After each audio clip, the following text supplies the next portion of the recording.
Hi, this is Christopher Spera. This is the iTechGear Weekly, episode number 158, Another Year TBD. Recorded live Sunday, January 4th, 2026. Live from iTechGear Central. As I said, I'm Christopher Spera, the editor-in-chief here at the iTechGear.org. And joining us today, hey, we've got a full crew here this week. So it looks like nobody had anything better to do tonight. So we're all here. Yeah, everybody canceled on us. we're all here. We've got those dulcet tones. That's the editor-in-chief over here at iTechGear.org and formerly contributing editor at Gear Diary and the late, great Pocket Now. That's Mr. Chris Gavula. How are you, sir? I'm doing good. Cold, but hanging in there. You know, had a good New Year this year. Did you have a good New Year this year? Oh, no. Yeah, no. No. He's here. Well, let's focus on the New Year itself. But let's focus on the positive things, shall we? Okay, shall we? And not course, my blood pressure. Yes, that extra voice there. That's the editor here at iTechGear.org and formerly the contributing writer over at Gear Diary and currently the host of the Linux Link Tech Show, living in the Retro Arcade podcast and fitness for the rest of us. That's Brother Joe McLaughlin. How are you, sir? I'm doing just ducky and training for my first half marathon. So, yeah. There you go. That's a Go thing. get it. Go get it. I'll do it. All righty. Last but never ever least, we've got the editor here at iTechGear.org and the former co-owner of WUGNET Publications. That's Dr. Mr. Larry McJunkin. How are you, sir? I am fine, and unlike Mr. Chris Gavula, Mother Nature here in Tennessee is all screwed up. We're hanging about 70 degrees every day, another 3 or 4 days of this in the future. Maybe we won't have winter at all. Yeah, it's actually supposed to be in the 50s next week, from what I hear. So in Chicago, similar thing. Wow. Yeah, up this way. Yeah, yeah. It's going to get warm, and any snow that you thought you had is going to be. If it isn't gone already, it's going to be gone. We got that one big snow. We got that one big snow where we got about a foot, and then it all melted away, and then we had Christmas, and then shortly after that, it just powdered on us. It's been up and down all winter. It's very crazy. Yeah, it is. We were actually very, very lucky. It was just before Christmas that all of the snow melted and whatnot, and we were able to get up our manger scene. And a spotlight on that, so we at least had that up. But other than that, we wouldn't have had any decorations at all. So wow, yeah, it because that foot of snow took us all by surprise, and then it was absolutely just hellacious. So, but there are some good things potentially. I mean, we are yet here. It's 2026, so Happy New Year, everybody. All to you guys and everybody out there in TV land. Happy New Year. We've got some 2026 is going to be a very, very interesting year. There are some things that are coming potentially that may make this year a very interesting year technologically. Supposedly a bunch of them too. Yeah. So the first item up for bids here is Apple's new A series MacBook. It's coming, at least according to a couple of folks, probably with spring-ish. Well, Apple does tend to release their oddball releases in spring. They really have. Mm-hmm. And our very own Chris Gavula is going to chime in on this shortly, but he's always been a big fan of this particular basic MacBook's form factor. But will this new one satisfy all of his geeky, nerdy needs? That's the point. It's a trend. Anyway, the folks over at TrendForce are prognosticating that Apple will introduce a 12.9-inch MacBook, no Pro, just MacBook, in the spring. Supposedly, this is going to be aimed at the mid-range entry level down, sort of with competitive pricing. And competitive pricing today is a little different than it was a year or two ago. So this thing's going to have to be in 3 numbers to be competitive. It can't come out at $12.99. No. It's got to be This one's going to have to be $7.99 to make money, I think. So the entry level MacBook Air, which right now has, I believe, if it doesn't have the M5, it's about to. All right, and it starts at $999. All right, this little bad boy is going to have to be somewhere in the, I think, $499 to $799 range to get any traction. Well, you at know what? all. They can do that with if you look at the price of the 18 chip Yeah. versus any of the M series now, M4, M5, it's Mm-hmm. way, way less money to produce. So they might get away with this. Yeah. I would like to see that. Yeah, It's not going to have. Go ahead, predicting Larry. $599 to $899. So I'm thinking, $700 to $800 is probably the starting point. And then it'll go discount when it's been out for a while, just like the MacBook Air does. Sure it will. Yeah. See, I'd like to see this somewhere starting off, because I would like to see a couple different tiers for this. I would like to see this start off at about $499. All right. I don't think it'll ever happen. No, and here's my concern: the lower they go with the starting, Mhm. you're going to have to ask what did they compromise on, Right. because Right. the lower And they're you're going to probably go, gonna- the more they're going to have to compromise. Well, again, you could go that low if you got away from the aluminum or the metal casing. You could go ahead and go with a plastic case. Ooh, I had a white MacBook once. They So did were I. so cool. So Right? cool. So Remember did those. my wife, and she loved hers when she was using it. I've still got it. It's sitting in a closet, you Yeah. know. But long story short, I would love to see this thing hit that $500 price. All right. That would go a long way to moving a lot of folks over into the Mac OS world. And it would also, they could probably do another deal with Walmart and it could replace that old MacBook Air with the M1 that Walmart's still selling quite Yep. nicely. Oh, and it's still doing very, very well. Very well. Yeah. There's nothing wrong with the M1 series chip. The only You know? problem, I think, to keep the price down, they're going to have to release it with 8 gigs of RAM. And that's that's fine pot- for email and web. That's it. That's it. Well, Yeah, my email, web, concern and is maybe single use applications, right? Like Well, Word, one instance of Word, And no AI. Well- If it doesn't have AI, that'll help them there. Yeah. well, here's Go ahead, my Chris. concern, guys. So is that and this is the problem they had with the MacBook when it was out a number of years ago. Mhm. Great device, great form factor, beautiful screen.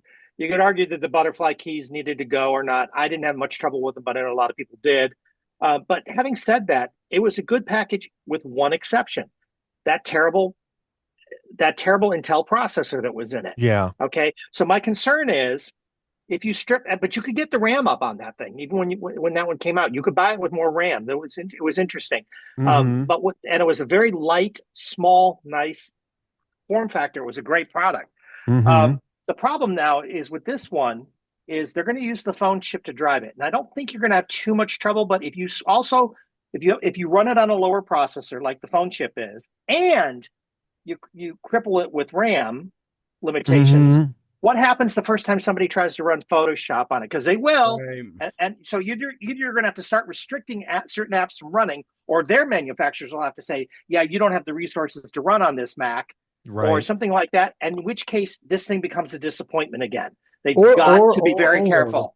Or They've gotta they be very could careful. they could market it in such a way that flat out told the prospective buyer, this machine is for you, mom, pop, grandma, 12-year-old, whatever. That's Yeah, just but Microsoft but tried buy that with this one if you want to do Photoshopping up or whatever. Microsoft tried that with the Go, and it didn't work. Yeah, That you're marketing true. didn't work. That's true. The marketing, the people just said, "Oh, cheap, small. Okay, I want to buy this thing," and they were disappointed in what they got. Look what happened with the original. Remember those really small tablet PCs that Surface HP Go? tried to come up with? No, Yes. Below that, but the Oh, the HP came up with it. What you Oh, talking wait, I about, can like get- netbooks or something from No, back in the day? Remember, no, Stream even 7. earlier. Remember, the the Stream 7, Stream 8. Oh, They had okay. the- Yeah. And there were other ones out there. HP wasn't the only one. Oh, for $100, $150, we're going to give you this thing. Boom, and it runs Windows. Yeah, but it runs Windows so badly. You all can't you run wanted to do anything was on it, throw- right? You just wanted to throw. I mean, but you didn't know that until you started trying to install apps on it and start Right. using it. If this thing becomes like that, it's going to be another Yeah, disappointment. those for folks. $150 to $200 Windows machines that really So what I'm could saying is, run one app, barely the OS, and then one app, and yeah. that's about it So as the app, at a time. as the OS as the Mac OS gets more advanced and more things going on, Yeah. my concern is that is this thing going to get sidelined very, very quickly? Is that what's going to happen? So I say if you're going to bring it in at a cheaper price point, be careful not to compromise too much. You compromise too much, you're going to destroy that quote unquote Mac experience that people like. Yeah. And people aren't going to buy it. They're going to be disappointed. I think the 12.9, I think that 12.9 display is the right size. The old MacBook, I do too. It was 12 inch. And it was 12 I always inch. thought it was too small for me anyway. No, but here's the thing, Larry. You're right. It was 12 inch, but it was 12 inch at a time when we had bigger bezels. So it's probably the same frame form factor, but with a bigger screen in it now. True. So I think that part's they're fine on. I agree with you, Larry. Yeah, I think they're fine. yeah. I didn't find the 12 inch to be too small for me, but I do know a lot of people didn't like that slightly smaller. But I liked it because it was much more portable, much more carryable. See, if it was the same form factor, all right, bigger screen, less, i.e., less bezel, right? Number one. Number two, I would also like to see, because they had a nice size bezel around the keyboard as well. I'd like to see a wider keyboard. I think they in could, that same space, and they could do that, right? And I think then because what you're really talking about is the same form factor size as the current 13-inch MacBook Air. All right. No, you're slightly smaller. You're slightly smaller. Yeah, but my remember, point it's not is, though, 13, it's 13.6. It's actually bigger than you think. All right. Well, this one is going to be 12.9, so it's actually 13. But my point is, it's about that same size. It's about a half-inch smaller, yeah. Smaller, right? Diagonal, right. All right. That's not a lot, but it's going to be enough to be noticeable. This is really the newer, what I would consider to be the newer quote unquote manager book, right? If it's thin enough and everything else, yes, you're right. Yeah, you're right. You're probably not going to have a lot of connectivity on this thing as it stands. I think with the MacBook Air, you've got two USB-C ports. One may double as a Thunderbolt port, plus the MagSafe 2 connector. Yeah. And the rumor is you won't have Thunderbolt on this thing, probably. Probably not. That's one thing you'll probably be giving up. Right, but it will likely be USB-C, and I'm hoping there's at least two USB-C ports, and I'd like two other additions that I would like to see. One is a micro SD slot. All right, I'd like to see that, but we're probably not going to get that. There's not going to be room for it, I think. All right, yeah. And then the other thing that I would like to see, and we talked about this, is the inclusion of a 5G modem. Yeah, I would like love to see see. I mean, if they can stick a 5G modem in a 11-inch MacBook, because then you have a self-contained iPad Pro. They can you have a self-contained product then, and that's the thing. I suspect you're only going to get one USB port. Maybe you'll get two, but I think it'll be one. I would love. One is just so limiting. But again, look at who you're trying to target here. You're not targeting people that need 17 things hanging off of it because it's not designed for that market. No, you're not. And there are a number of USB-C docks that are out there that you could slide and that's into what this I was just going to say. Right. And Sateki or whomever is going to go and bring back that whole one USB-C port expanded that they had for the manager book back in the day. When the original manager book came out, it was one USB-C port, which at the time was unusual to have a USB-C. Yeah. So there weren't a lot of dock choices. Nope. There wasn't. Those things just weren't there. But there are now. That limitation isn't the same limitation as it used to be. No. In a lot of ways. So it's not. But I would still like to see two as opposed to one. But that's just me. I agree with you, but I don't think we're gonna. You're probably right. I think that's one of the areas they're more likely to compromise. I'm not going to die on that hill this time around, though. No, for different reasons. Things have changed, right? Yeah. But hopefully. We'll see. But I'm concerned. My concern is slower processor plus less RAM possibly might create bottlenecks that I'm not happy about. Let's see. True. Let's see what we got. It might. Hopefully, you'll end up maybe with 12 gigabytes of RAM as opposed to 8. So, as I said, at the original manager book, again, the processor was the thing that killed a lot of people, and the pricing was higher because they kept the screen nice, but they kept the high-end screen, they kept the high-end trackpad, they kept high-end everything else. Yes. That's why it was higher in part, but in part it was an experiment in a lot of ways. Let's be honest. Yes. But the thing was, I had the high end processor, that custom one that you bought, the high end version of the processor you could order. You Yeah. had to order it though. You couldn't Yeah. just get it. You had to order it. Right. That was actually fairly acceptable, believe it or not, once you got up that better processor. So Yeah. and this phone processor is way better. So as far as Right. I can tell, they should be okay as long as they don't strangle it with RAM. Right. Right. Interestingly enough, one of the articles that we're citing in the show notes is from Digital Trends, and they've got a very, very good point. You know, because Apple is going to be using an A series chip, it's not just about saving money. It creates a nice step in between your iPads and your iPad Pros and your higher end PCs, being your MacBook Air in this case and above. Right. So, And it'll notch in, it'll get a separation in the Mac space like you have in the iPad space today. Similar kind of separation. Yeah, I think that's true. Because you've got the iPad Air, and then you've got the Pros. So and you're going to have something similar going on here. Yeah, I think you're right. You will. But you know what you're not going to get in 2026? What are we not getting? We're not getting an iPhone 18. Maybe. Sort of. Well, you're according to. I'll bet we don't. According to Mac rumors, and I agree with you. I don't think I wouldn't be surprised if we did. Know the 17 is selling fairly well. All right. Yeah. And this is not a Pro. This is just the iPhone. And we should be clear, when they say we're not going to get an 18, what this story is saying, we're not going to get a base 18. A base 18, right? Right. There will be, according to this story, we will see the 18 Pro. We will see the 18 Pro Max, and likely, if rumors hold true, the iPhone. And what does Joel say? Yeah. Until Skinny Timmy's out on stage, it ain't. And what Larry will tell you is 13 of 14 Apple rumors in 2024 came true in 25. There you go. So I think they're on a roll for catching what Apple's up to. Yep. And I also think that finally, I think part of these are also officially released rumors. I do too. They're starting to learn this works for Google. They're going to do it too. Yes, it worked for Google, and it's largely because people are, we jump on these, and there's either, wailing and gnashing of teeth, or there's great cheering and, gimme, now please take my money, and I think what you're going to see, and sometimes both. I think what you're going to see in 2026 is, like I said, the iPhone 18 Pro, the iPhone 18 Pro Max, and the iPhone Fold. So we'll see if that actually holds true. But like Larry said, 18 of 20 Mac rumors. No, 13 of 14. 13 of 14. Okay, 13 of 14 have still good percentage. With a good percentage, right?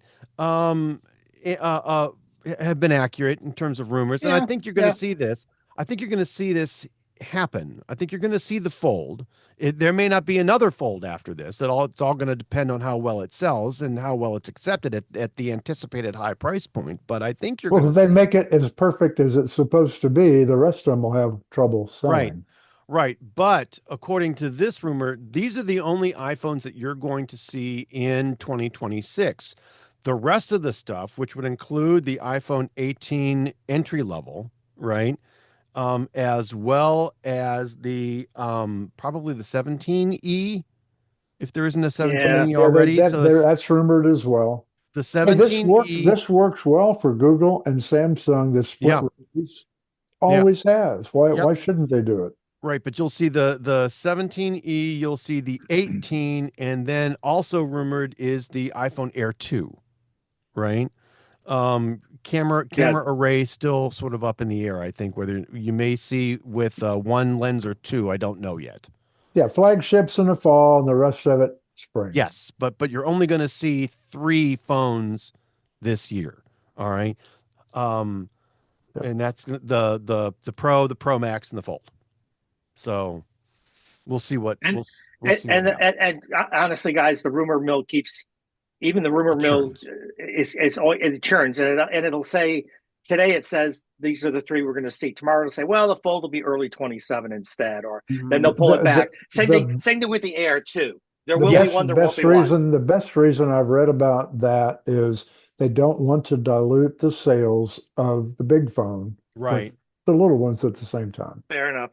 Right, which is absolutely just fine from my perspective. But Me too. I'm not buying Well, them. and I think from their perspective, it makes sense too to split them up, because then you've got your sales leveling more over the year instead of kind of True. heavy. That's another good point. Heavy in one part of the year. So it may well be. I mean, they've always released them shortly before the holiday season, right? That's always been their kind of thing.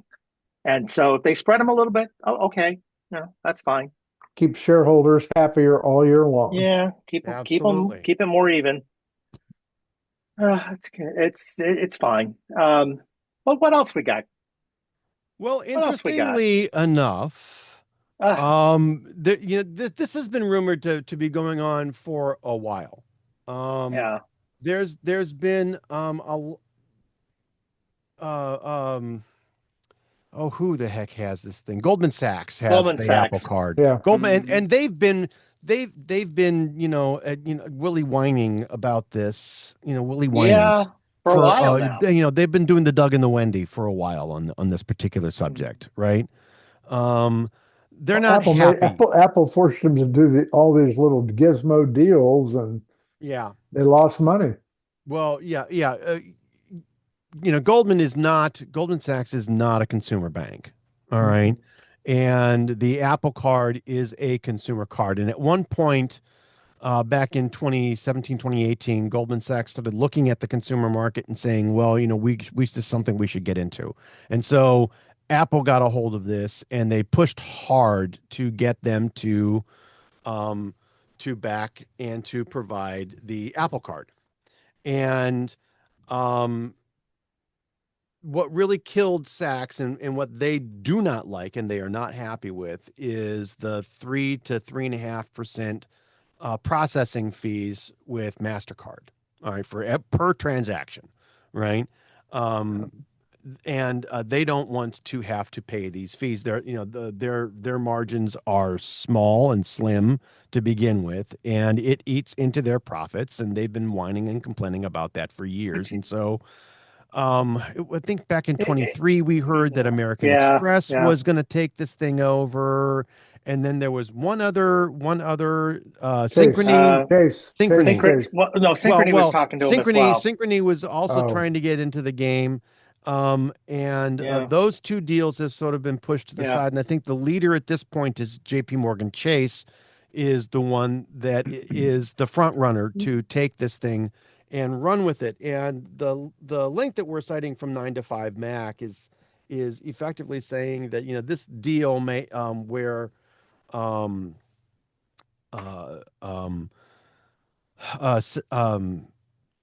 Goldman may actually go ahead and get rid of this thing and sell it to Chase and have Chase take it over, is potentially going to happen in 2026. You know what? Honestly, I think it's not so much Goldman Sachs is losing money as they're not making as much as they want.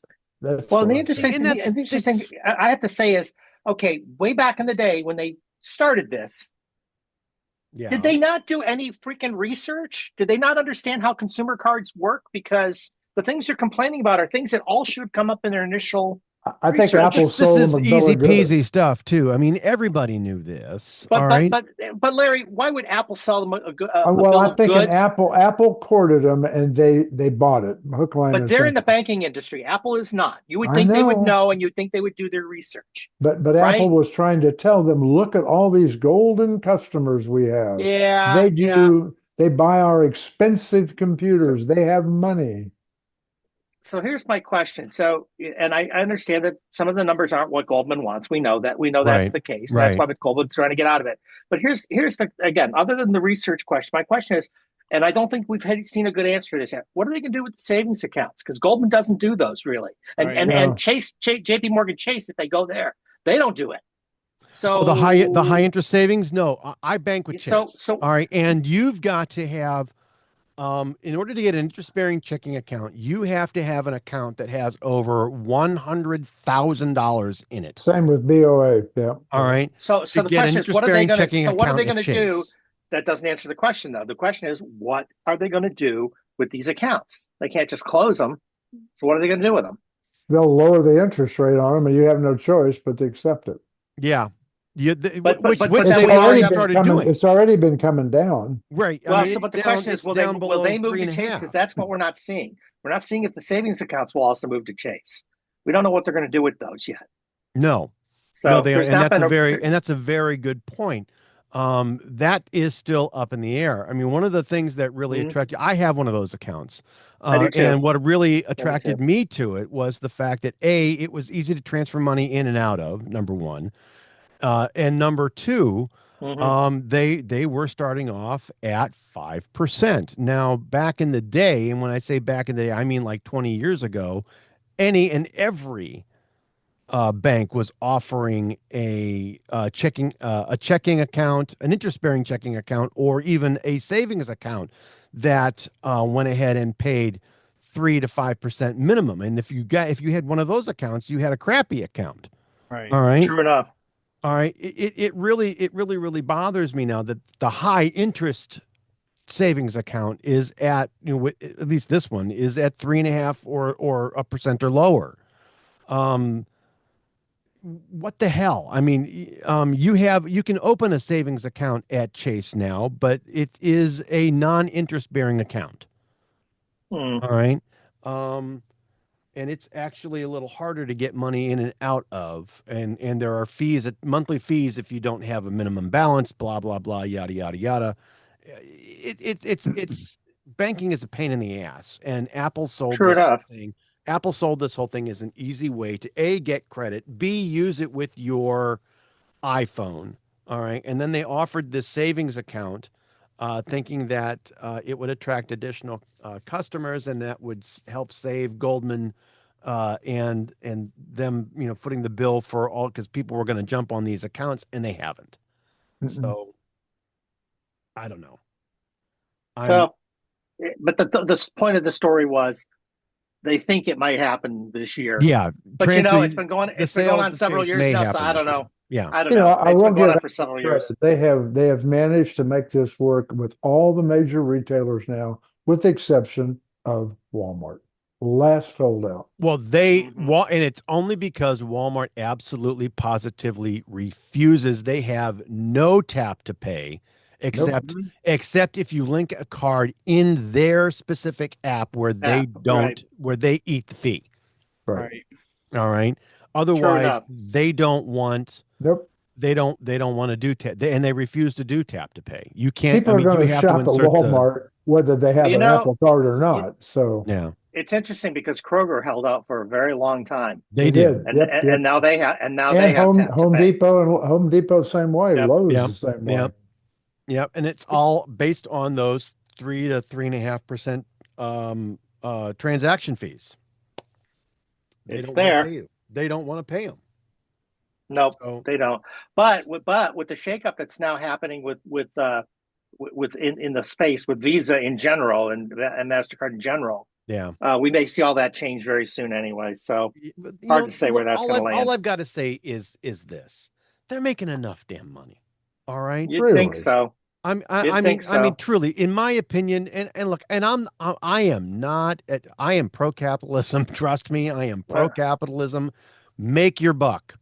God bless you if you can make your buck. But we're not pushing the paper like we used to, so this shouldn't be so hard.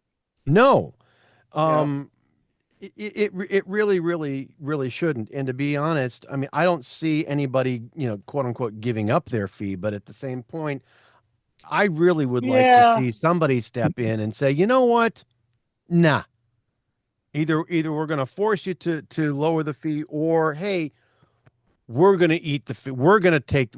And then let everybody come to them, and they'll get the business over with the volume. So, folks, we've kind of been all over this topic, but I'll tell you what, it's one of those topics that really is kind of all over the place, touching lots of different things. It is, and it's hard to talk about it. You can't just talk about what Apple and Goldman Sachs did because it's part of the larger No, and you know trend. what? This filters down into the small business, the It heart of does. America.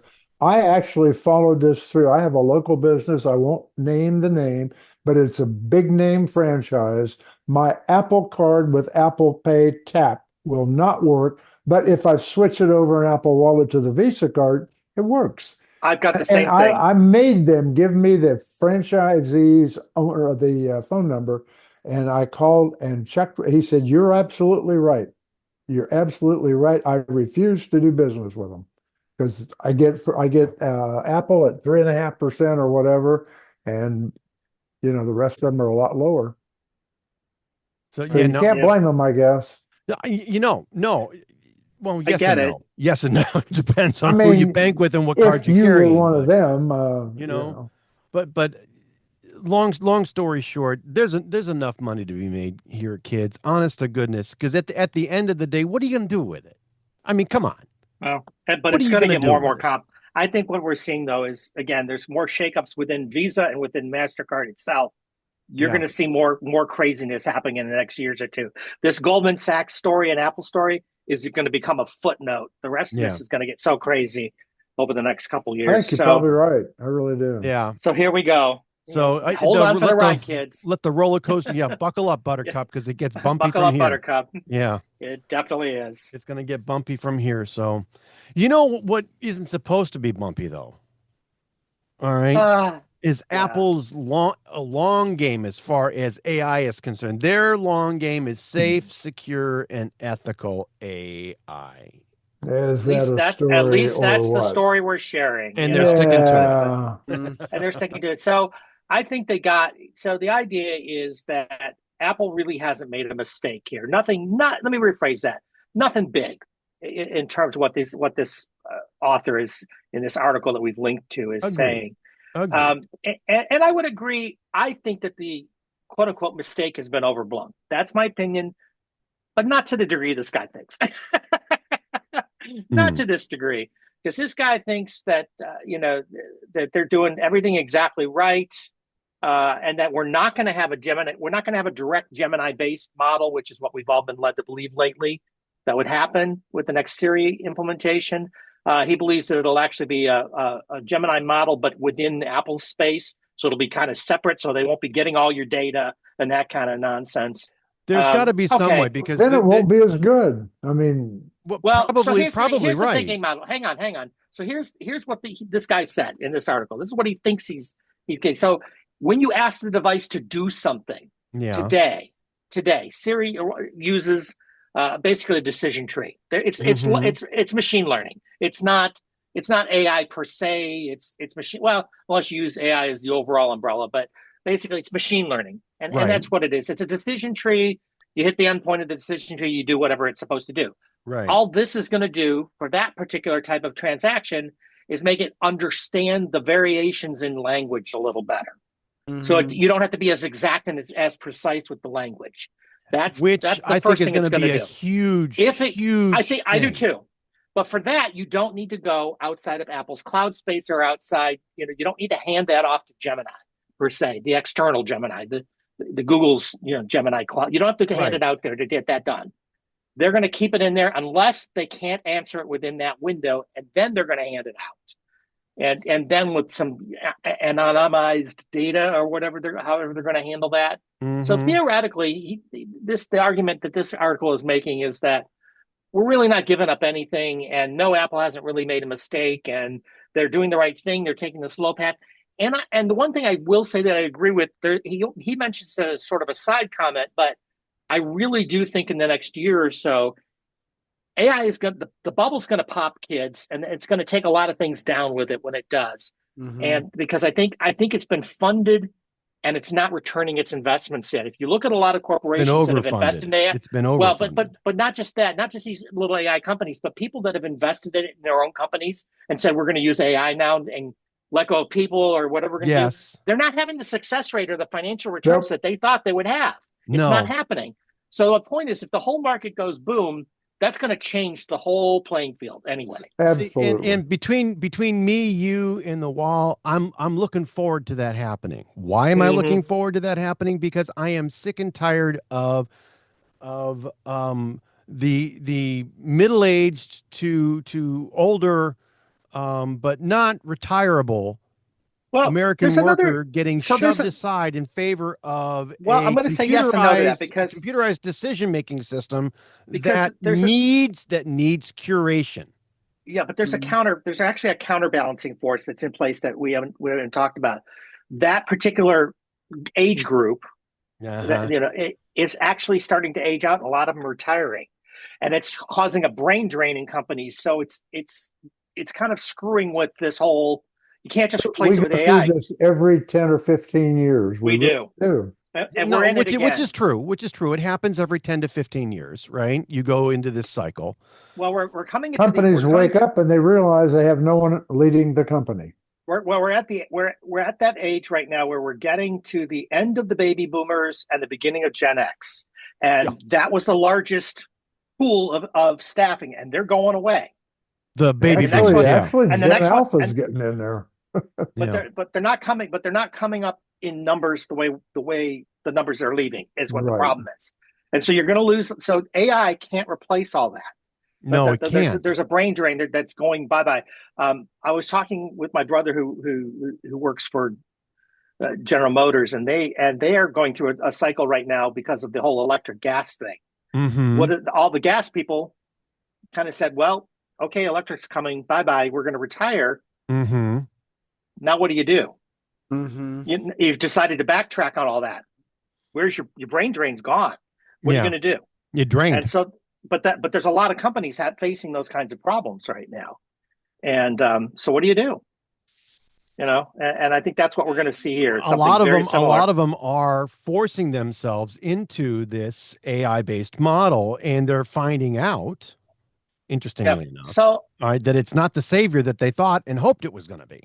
Exactly. So I think to drag ourselves back to the article a bit, I would say that some of the concept that are presented in here are actually not bad, and it's not a bad way to look at it. But and again, for me, the larger thing is that I don't think Apple made as big a mistake as people kept saying. I think that's something that tech pundits like to say, because there's Apple bashing is a fun topic and people love to do it. It's a thing. Oh, look at the mistake they made. Look at this mistake they made.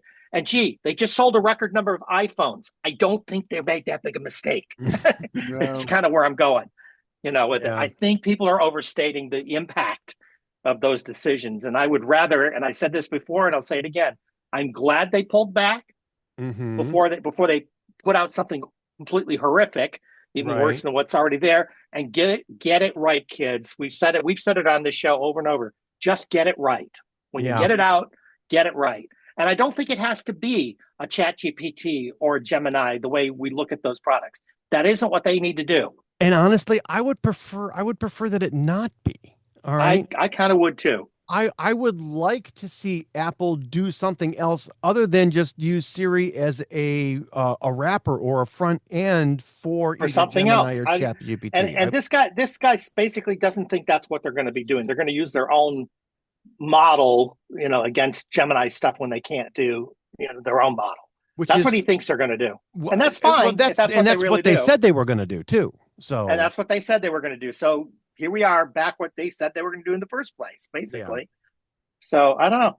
Well, we'll see. It'll happen. But again, I don't know. I don't know. They think that these announcements are coming soon, which is why this is coming back up front in stories. Right. We think there's some announcements coming soon. I don't know if they're going to be soon or closer to WWDC. I'm not sure which at this point. I would expect it closer to WWDC. But I would. They won't do another misstep. They will they won't. Somewhat right this but time. I would expect to start to see the rate of AI Apple related leaks increasing over the next coming months. That's what I would expect to see. Yes. Yep. I think it will. I agree. So that's where I think we are. But anyway, so that's your story, and you're sticking to it. Well, that's their story, and they're sticking to it. Well, that's good, and I think we're going to go ahead now and move ourselves into our mobile Linux segment. Finally, I think this next story I think is interesting, in that, Joel, you went ahead and you shot around a very, very interesting, smarmy but interesting video. Yes. All right. Click if you I click if you remember. Click was that keyboard case company Keyboard at that the released bottom, snap in your an iPhone iPhone compatible mechanical keyboard case. with chiclets. All right, with chiclet keys on it a year or two ago. And they've come out with something new. And I think, Joe, you're wondering if Actually- this is a solution that we want or need. They came out with two new things actually. They did. They did. The Clicks Power Keyboard, which is a keyboard it's designed to work on any phone. Actually uses Bluetooth, believe it or not. Yep. But it also I will saw charge the that. phone as well because it uses MagSafe. Mhm. So any phone that supports Qi chargers with a magnetic Qi would be charging. Qi or Qi 2 with MagSafe. Yeah. Mm-hmm. Yep. So like for example, it should work with this case that I have for my Yep. Pixel Pro 9 because I had to add the magnet on my case because one, I like it, and two, the Pixel 9 Pro XL doesn't have it. The X10, the 10 does.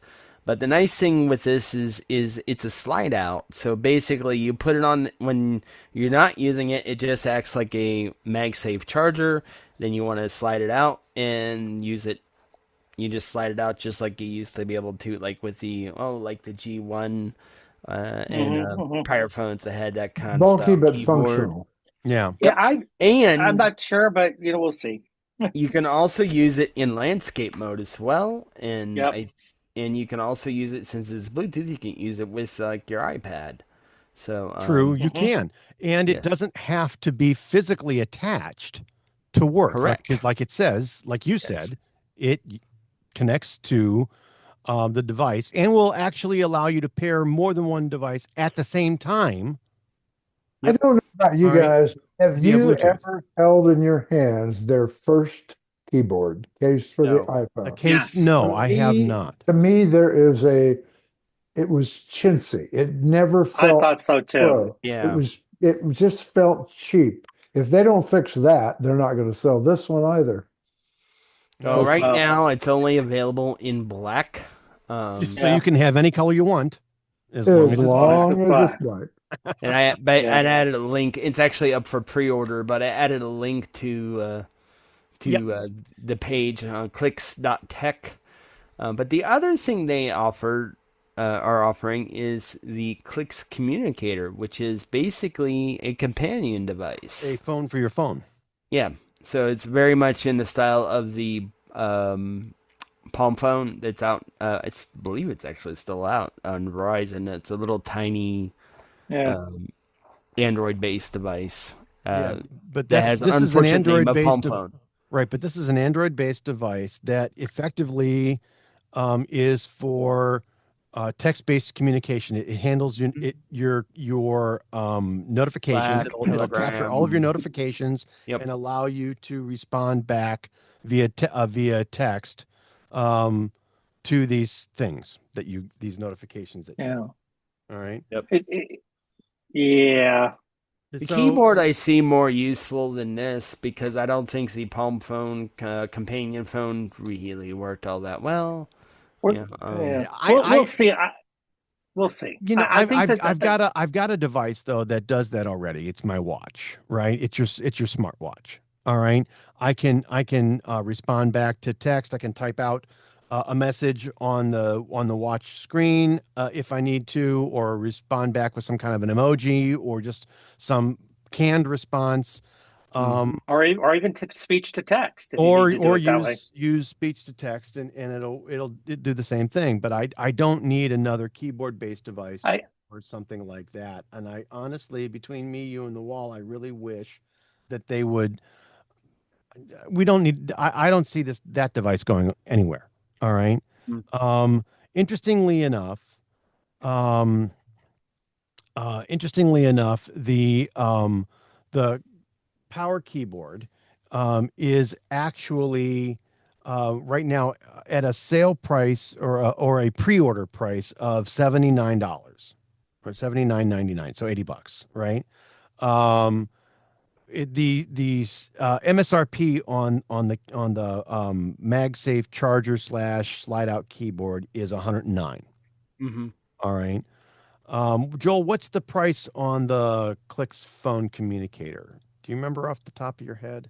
It's I the thought it was reserve. $4.99, $5.99, something like that. It's $3.99 for a reservation or $1.99 for a reservation deposit.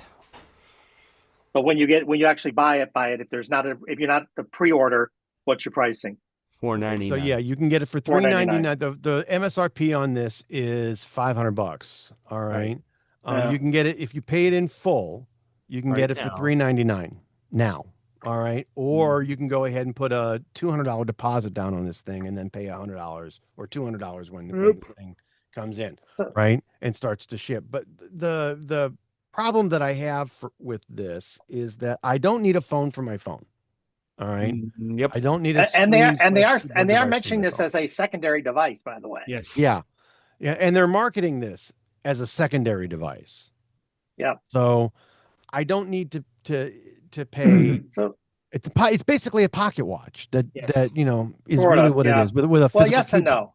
So here's two things. First of all, as far as the regular power keyboard that they're talking about, my concern is that it looks kind of awkward to me. If you hang your phone from it, is it going to weight balance goofily when you try to type on it? Are you going to, does it make it hard?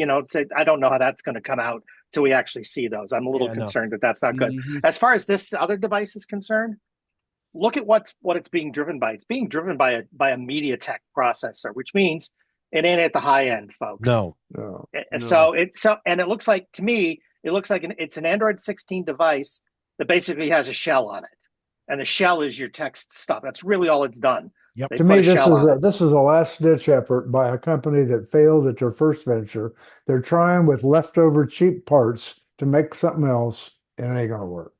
We'll see. We'll Yeah. see. They might. So I will tell you that I agree with Joel, and I believe that the Clicks powered keyboard, which is the MagSafe sliding keyboard, I think it has a better chance of being successful than the communicator does. Number one. I think it does. I think that's true. However, I don't see it selling at 109. No. If it's not mainstream anymore, it's not going to make money. It's just... All right. I don't see it selling it at 109. I barely see it selling at $80. Well, and I think that if this was like when phones had keyboards, people back would in the early actually care about it. 2000 now to that they 2010. but now that they haven't had keyboards for darn near a decade now. Oh, longer than that. I don't think anybody cares unless they're old farts like us. Longer than that. These things, phones haven't had physical keyboards for almost 20 years. Mm-hmm. So, this will be good if it's not cheap. Number one, if it doesn't break easily, if the battery is worthwhile, and if the key travel, all right, and the keys are big enough, and it's got some travel and feedback to really allow you to pick up some speed with typing. Well, I think people are going to want it to have a BlackBerry-like feel. If it doesn't, yes. And if it doesn't, forget it. Yes. Yeah. So I do give them kudos for trying to come up with a battery styled something or other. I think that's got some merit, but I still think it's a little too awkward, but we'll see how that really plays in practice once people start to have them and they're actually able to review it properly. We'll get a better handle on how that works for folks. It may work fine, may not. I think for some of our bigger, heavier phones, it may not work so well, but we'll see. Yeah. And speaking that whole thing is all, that conversation was all really about retro based equipment and computing and whatnot, and it really kind of begs the question: is retro computing going to be a thing in 2026, Larry? I would say that for many of us, it's never not been a thing. Mm-hmm. Especially I would agree. Especially the age group of say 55 to 75. We are the people who made Commodore money. We're the people who bought Sinclairs, early Ataris. Yep. compacts, you name them, we bought them. We spent our hard-earned money and a lot more of it than people spend today for a computer. But regardless, it's still hard to overstate the fact that Commodore 64 made a huge impact on home computing. Sure did. Those of us, all four of us here, remember in 1982 when that puppy launched. Big beige plastic shell with an integrated keyboard. It went on to be the biggest seller of all time at that time. Even prior machines like the VIC 20. Yeah, even the VIC 20, which I have yeah, it was a great machine too. Yep. But advertised by William Shatner. Yep, absolutely was. But then along came retro gaming YouTuber, and if you don't know him as Christian Simpson, you'll know him as Perifractic. And if you haven't gone to his website, folks, you have to go because it's so much fun. You go there, your cursor turns to this big red blob, like an old cursor on a Mac. It's so much fun. Got a great site. But anyway, what he did was he bought Commodore lock, stock, and barrel, the whole company. And supposedly the reincarnation of this, even though it's been tried several times before, this one, for the people who've seen it, say it's without a doubt the best reborn gig they've ever looked at, or rig, I should say. It's a near perfect replica of the old 43-year-old C64. Looks like it, smells like it. But is it going to be for everyone? I don't know. Yeah, well, and there's very important differences here, though. Sure, there are. Yeah. Yeah, in that this uses an FGP or FPGA chip instead of a traditional 6502 chip, since that chip's no longer made. But the kind of cool thing with this is instead of just one SID chip, you can actually have two SID chips. And for those who don't know, the SID chip is the sound chip that's in the Commodore 64 that made which had decent sound. It made it had some for the day. It had probably some of the best sound. The only ones that would probably come close to competing would probably be the Ataris and other ones like that. So the 400 or the 800 here in the US. Right. And this is a really cool machine, especially if you're a nostalgic guy like we are. Although I never owned a Commodore 64, I was an Atari guy. Oh my God! No, I didn't either. So I guess I'm older than you. Yeah. No, you're not. I was broker. I was broker. You are, but you aren't. So yeah. The thing is, it's just not something that I went ahead and had passed on. You know, I didn't see a need for all the games in the day. I wanted to be able to, as an English major in college and as a high school student, I wanted to be able to do productivity. I wanted to be able to do homework on the thing and be able to be productive and do things with it. Right. See, at that point, everybody was buying this thing it was the old bulletin board era. Yeah. EBS era. It was the era of pirating software and floppies, all that stuff. And wow. But it's kind of interesting. This thing comes with original labels on it that are absolutely indistinguishable from the real thing. Oh yeah. So I hope I can stave off my desire to buy one of these just for the hell of it. But the nice thing is this does have I laugh at thee. It has an SD card slot on it so that you can load up I believe does it do cartridge and floppy images? It did. Yeah. It did cartridges. Yeah. Absolutely. Okay. So but you can if you happen to have a cartridge, you can insert it into this and it works. So it's amazing how that 40-plus-year-old stuff is still going to go ahead and actually get some use again. Supposedly, and I would agree with this, they do forewarn you that if you don't have some firsthand experience with the original Commodore, this is not going to be a pick it up and use it deal. No. The Commodore 64, you had to be a little bit of a geek to run it. Well, you had to be for any of that stuff back in the day. You had to your nerd coefficient had to be, up there a little bit to be able to use the original computing devices of the day. Right. It wasn't. This in many ways is much more advanced than the Commodore 64 was, in that it has more RAM, runs faster. We'll plug into HDMI TVs. I mean, it's pretty sweet. Yeah, I mean, But it has been updated somewhat for today's technology, but a yes, lot of it is really that 40 plus 44, 45-year-old technology from back in See, the 80s. this thing, for those of you who don't know, ran on BASIC, pure BASIC. And Mm-hmm. an that's the assembly first language, programming language I ever learned. And it wasn't easy. I mean, I right? struggled with that. Right. And Other it's a hard one. folks involved with this, though, other folks involved with this are Jerry Ellsworth, who I don't know if Right, anybody right. knows who she is, but she's Yeah. the one who made the C64 joystick years ago. Yeah. And Bill Hurd is involved with this, who Yeah. was the original engineer with Commodore. Yeah. So, I mean, there were some of the original people are responsible for doing this. Now, if you're not if you want something even more than this, then I would look at the Commander X16, which is developed by mostly, well, it's a team led by the 8-bit guy, David Murray. Okay. And this also runs a modified version of the Commodore kernel, KERNAL, is how they spell it. Very, very much done in the same kind of idea, except for it uses the WDC 65 O2, the 65 65 CO2, CO2. Yeah. right? Yeah. Mm-hmm. And it Well, I uses remember that well. right, Man.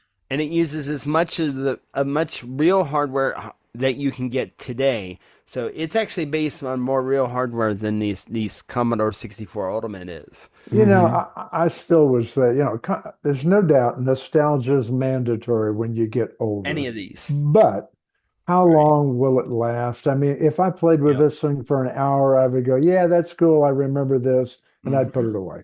And that would be it. Well, and it's just like I watched a video over the weekend on YouTube talking about the mini consoles, like for example, the NES Mini, the Super NES Mini. There was a PlayStation one. There was a Sega Genesis one. Atari has its own mini. They have the Atari 400 Mini, and a lot of those are designed for getting our money, Mm-hmm. literally our Hmm. money. Uh, They are. They are. and we'll fire them up and say, "Oh, that was cool," and then put it away. Yeah. So, but True, true. but I personally, I have an original Atari 800 XL, not my 800 XL, but I got it sitting over here to the left of me. It's in. I was able to make it connect to my HD TV. I'm trying to remember how I did that. I don't remember. There are adapters out there, so yeah. There's our various adapters. There's a Um, dongle for everything. mhm. Right, Very Chris? true.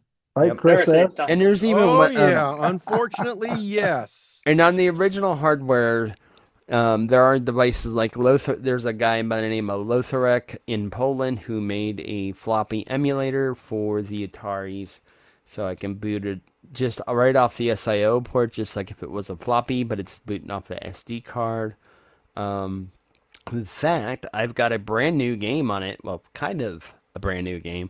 It's been out for a while by the 8-bit guy, David Murray, Attack of the Petsky Robots. It has a Atari port, and I have it, and haven't played it much of it because there's this magical thing called time that I don't have much of. But which is the other reason that would stop me buying from either this Commodore 64 Ultimate or the Commander X16 is just, I'd love to play around with it, but it's a matter of just having the time to. I don't even have time to play my Switch. So, Chris Spera, you'll appreciate this. I was cleaning out a box the other day and I found a 3.5-inch floppy Mm. that had written in marker across it, Netscape Beta. Oh my God. yeah. Oh, shades of 1990, I Batman. tell you. Now, there's also one other machine that people might be interested in. Also, is the Mega 65, which is a modern day basically respinning. At one point, they were going to make a Commodore 65 Mm. with the built-in 3.5-inch floppy. Yep. And that's what essentially what this is a modern day remaking of that. In fact, it uses the exact same form factor that that 65 was going to be in. Um, so What was so odd about Commodore? Money was pouring in the front door when they went under. oh yeah, Yeah. I mean they were Nobody, sold. nobody, I don't think anybody to this day knows why. Yep, and I Black. can't find the answer. Yeah, and some of the history with that, Jack Tramiel was the original owner, and he sold it and then bought Atari. And a lot of like the Atari, there was a lot of cross pollination between Atari and especially when you're looking at the ST and the Amiga. So a lot of different cross pollination between those two teams. It's a Oh, I think of the amazing old history, days. amazing history of a time where the 6502 powered an entire generation. Yeah. So, us. Well, well, Yeah. it's interesting. It's interesting. This may or may not be the year. I think we're gonna see a lot happen as far as retro Yes. computing this year. We'll see if it does in fact become the year of the retro, but we'll have to wait and see. Interestingly enough, something new. Speaking of something new coming in, there is, and I believe it's a Swedish company. It's called Punkt, Punkt. Yeah. They make a Android phone, and their claim to fame with this whole thing is that um, their phone is going to launch with a operating system subscription. Is that right, Yeah. Joel? Yeah, it's what they're saying. AFOS is basically it is a spin of AOSP, and will ship without the Play Store, Which and is with it will the AOSP, which is the Android open source project. Yeah. right, correct. So the apps on it that will come on it are Proton Mail and Thema messaging app, and so well, see now herein lies the thing. Now the whole idea with this phone is to keep your privacy in mind. But when it comes with 5 gig of cloud storage, how is that doing that? I don't know, but it's going to have a subscription. If you don't pay the subscription, your phone doesn't become obsolete or useless. It'll just revert back to standard AOSP. Which you may be able to actually install Google services on, Correct. but drivers being a thing, if you let the subscription lapse, will you continue to get OS updates? It would depend on what kind of hardware they're using. It's going to have some of the same problems that some of the Android tablets I've used, where, for example, I had the Jide tablet, which at that time used a NVIDIA Tegra 2 chip. When NVIDIA stopped supporting that driver-wise, OS support dried up. Yeah. So, I mean, and that's part of the issue. So it may be, I don't know. There's other devices like this that will support either Graphene or Lineage OS, which are evolutions out of the Cyanogen mod back in the day when Android was new, and where you literally had to boot your phone in order to make it work better. Like, for example, the G1 was like that. I had the original T-Mobile G1. And I literally, after the first year or so, I had to hack it and put on Cyanogen mod because it ran better. Yeah. Well, Cyanogen was a decent operating system. Unfortunately, they died and went out of business when they went public. But Cyanogen also ended up going to work for Samsung, I believe. Yeah, I think. By the way, guys, so just as a point of Punkt, the name of the phone, it actually means point. It's Norwegian for point. Okay. So it's not punked as in punked. Well, thank you. Punkt. I said we got MC3, right? $699 for the device, right? That means it's a middle of the road device. It's not going to be a high end. No, and then they want 10 euros a month for the OS subscription, and they go ahead and explain it. If you don't pay for the product, You are the product. So the subscription funds ongoing security updates, privacy services, infrastructure, and continuous OS development without relying on advertising, data harvesting, or profiling. This ensures long-term independence, transparency, and trust, which may actually pull in a lot of folks and may actually get a lot of business simply because you aren't the product. And so therefore you're not going to It get might, your crap but isn't going to get scraped, but the and hardware sold. is it's still a MediaTek processor. It's not a great piece of hardware. No, but you can cancel at any time, and without an active subscription, certain core services and privacy features are going to be limited. All right, but to keep the phone fully functional, secure, and up to date, an active subscription is required according to Punkt. So, Of course. interestingly enough, it will be nice I will be interested to see what this thing looks like. All right, and if it will be available in the States. It probably won't be. I wouldn't be surprised if the answer to that is no. I doubt it would be available here because contracts and whatnot. Yeah.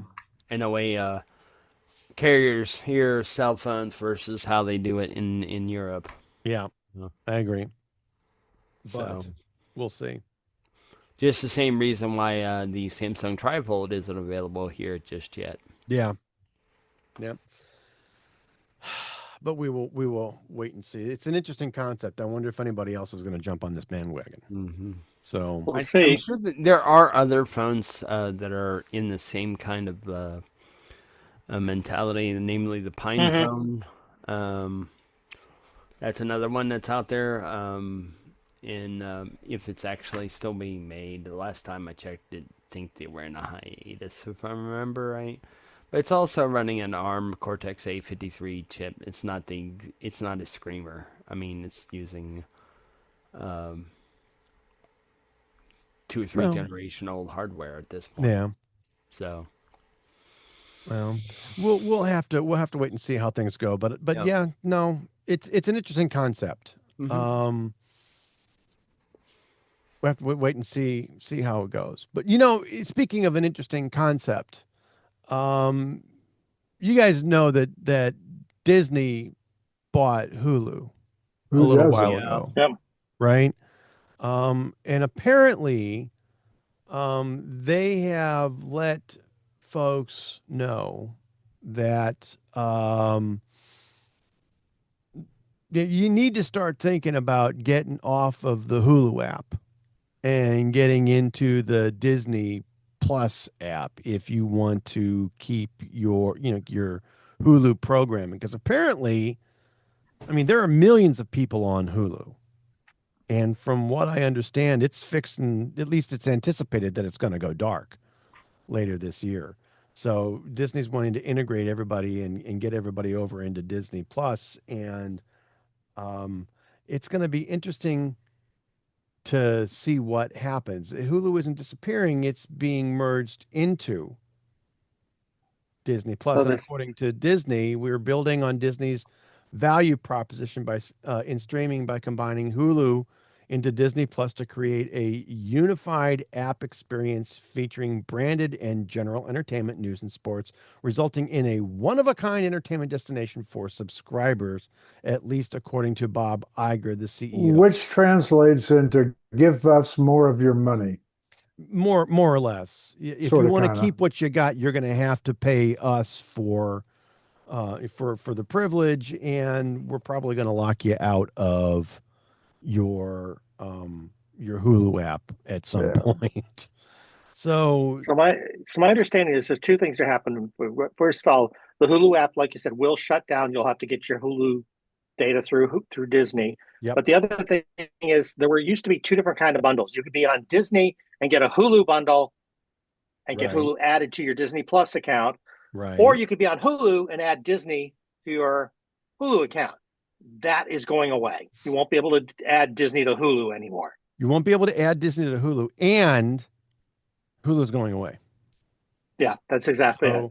So as an app, not as a service. And a couple of years down the road, it'll be called Disney Live TV. Yeah, Disney Live TV, which is interesting. So interestingly enough, I mean, Disney Plus gets you access to all of the Disney content. It gets you access to all of the Marvel content. It gets you access to all of the Star Wars content, all of the Lucasfilm content. And interestingly enough, that in and of itself is not a bad deal. If you like it. If you like that content, right? If you it like does that nothing for me, unfortunately. Having younger grandkids, God, it's all that runs over here when they come to visit is I'm sure is Disney Plus, right? They want to watch Bluey, they want to watch Mickey Mouse Clubhouse, they want to watch all of the Disney movies, et cetera, et cetera. And I'm a big Marvel junkie, and so I'm loving all of that stuff. So for us, it makes sense. It may not for a lot of folks. Nope. The thing that bothers me, the most with all of this is that, back in the day, we were complaining. Everybody wanted to get into streaming because it broke the monopoly with your cable company, right? There were only one, maybe two cable companies available in your area, and if you wanted to get any kind of TV content, reliable TV content, you had to pay the cable company. All right. If you wanted, unless you wanted to go ahead and mess with, over the air antenna and stuff. And sometimes that worked, sometimes it didn't. Well, again, remember the reason there's only one or two cable companies in most towns is because somebody had to pay the infrastructure for building out the cable networks to begin with. Yep. And that was the deals that most of them made with the municipalities was, we'll put it in place, but we get an exclusive for X number of years. And that's sometimes forever in some cases. Yeah, in perpetuity. Yeah. And I know that there were a lot of municipalities that got caught up in that. So we wanted to break, a lot of people wanted to break that. And I remember saying at the time, this will work for a while. It ain't going to work forever. Yep. Sooner or later, they'll figure out a way to make it cost more. And look what they've done. Here we are. And it's years down the road, and it's a disaster now. It's awful. Ungodly. I mean, there are app services out there now that will go ahead and like Rocket Money, that'll go ahead and actually help you cancel subscriptions that you've forgotten about that you're still paying for. Some of the and when you add them up, tracking is a nightmare. Yeah. Actually, they just added a tool in Gmail to help you unsubscribe from different things. Yeah. Unbelievable. It's absolutely positively crazy. I mean, they can't figure that everybody out there can subscribe to 50 different things. It doesn't work. No, and what's there are so many with my wallet, it doesn't. There are so many different options and offers available to folks to actually get them to subscribe. You can get them through your phone company. You can get them through your mobile carrier. You can get them through your cable operator. You can get them a la carte on your own. But this is why Apple was successful with their all-in-one plan, the Apple One. Yep. Mm-hmm. Well, they make a boatload of money on that. But let's follow that even. But let's follow it. But let's follow this even further. If you use the Apple TV app today on any platform, it will attempt to sort of aggregate your other services, especially if you're on an Apple platform. Right. And it does. And guess what? Amazon's doing the same thing. They're trying to aggregate services within their service. So you go through them to get to the other things because to get the stars or HBO or whatever it is. Splitting hasn't worked anymore because we're getting to the point where the splitting isn't working. So they're trying to find ways to aggregate it. And oh, by the way, we'll save a couple of bucks if you buy it through us instead of buying it separately, and on it goes. It's a game, kids. They figure if you like 3 of the 4, then you'll buy, Yeah, exactly. It's a game. This is what they're doing. Right. And unfortunately, we're spending more money now than we were spending with cable. Yeah. I would argue that the next big phase of this is going to be more aggregation kind of products, tools that will sell us bundles of all these services. I mean, very blatantly. Oh, absolutely. They're gonna fight the other services to get there, but they'll get there. That's going to be the next thing. I agree. So, and I think that this is problematic, but I truly believe that this is going to something's got to give, because this is getting to well, be a little bit that's on the nutsy side. It really is. this is what Very happens. true. Very Um, true. we're spending way too much money. I don't want to give my mobile carrier any more money. Number one. All right. I've I would I don't want to give YouTube TV any more money. All right. But unfortunately, my TV provider is YouTube TV, and most folks are probably going to end up going that route. Well, I'll get it through whomever it is that I get my TV services from. I'll buy it from them, and then we're back to where we were with the cable companies. But at least YouTube TV gives you some value for your money, and they do a damn good job of it. Yeah, they Nobody's do. got a DVR that even comes close to what they do. Yes and no. Except they're not paying you for being a Nielsen viewer. Yeah, That's But true. that's what you are. Well, the Yeah. one thing with YouTube TV that I've noticed is if you're binge watching a show that you have recorded on the DVR, it's been buggy for me. Really? That's it. Yeah, I'm on season 9 of The Big Bang Theory again. I'm Yeah, we watching do a through lot it of again. binge on Netflix through YouTube TV. Yeah. So I'll be watching it and instead of going to the next episode in season 9, it just goes to some random episode in like season 7 or something like that. Yeah. And then I go back to into the episode guide, and the episode guide's stuck on season 7, so I have to go back into 9, figure out which one I didn't watch, blah blah blah. I've not It's not experienced it. perfect. I believe you, but I've not experienced that one No. yet. And Okay, I good. also think we're seeing more ads Mm-hmm. with these services than we were with regular broadcast TV. I'm getting bombarded. I mean, there's a good I skip through 'em, 2 to though. Well, at 5 least minutes. YouTube gives you a lot of that. Enjoy the karma, the Enjoy little the Zen. Zen We'll be and back. the- Bullshit. Look, that's just annoying. That's Mhm. that's not Zen. That's annoying. It's better than the ad. No, it's I just not. grabbed Get the me little- back to the my little programming, cursor and- please. I just I just grab the brrr, cursor and I go, brrr. yep, Yep, and I do then and too. I'm through too. Well, Yeah, I But watch. you shouldn't have to, kids. You Thank you. shouldn't have to. Thank you. Yeah. Thank you. No, you should not have to. I don't want to see that crap. Please get me back to my programming. But how much can we expect for nothing or little? Oh, Well, you're not Yeah. paying nothing. You pay for I'm YouTube paying TV. $75 a month for It's programming. nothing. Right. All You're right. paying for it. I'm paying for it. I'm paying $75 a month Right? for programming, plus $36 a month for month to month for Internet. NFL Sunday Ticket, right? Yeah. So I can Well, watch plus it you're on paying cable. for the internet that's carrying all this. Right. Plus, Yeah. plus the 80 or so dollars that I'm paying for the streaming, the ability to stream, Mhm. right? Plus your phone bill, plus your Microsoft 365 bill, plus and the list goes on. Mhm. Absolutely. I've got enough. I ended up buying myself some. We're getting to the point where I'm just going to go ahead and I'm going to look at my sons and I'm going to say, go and buy a $25 license for whatever it is that you need to use.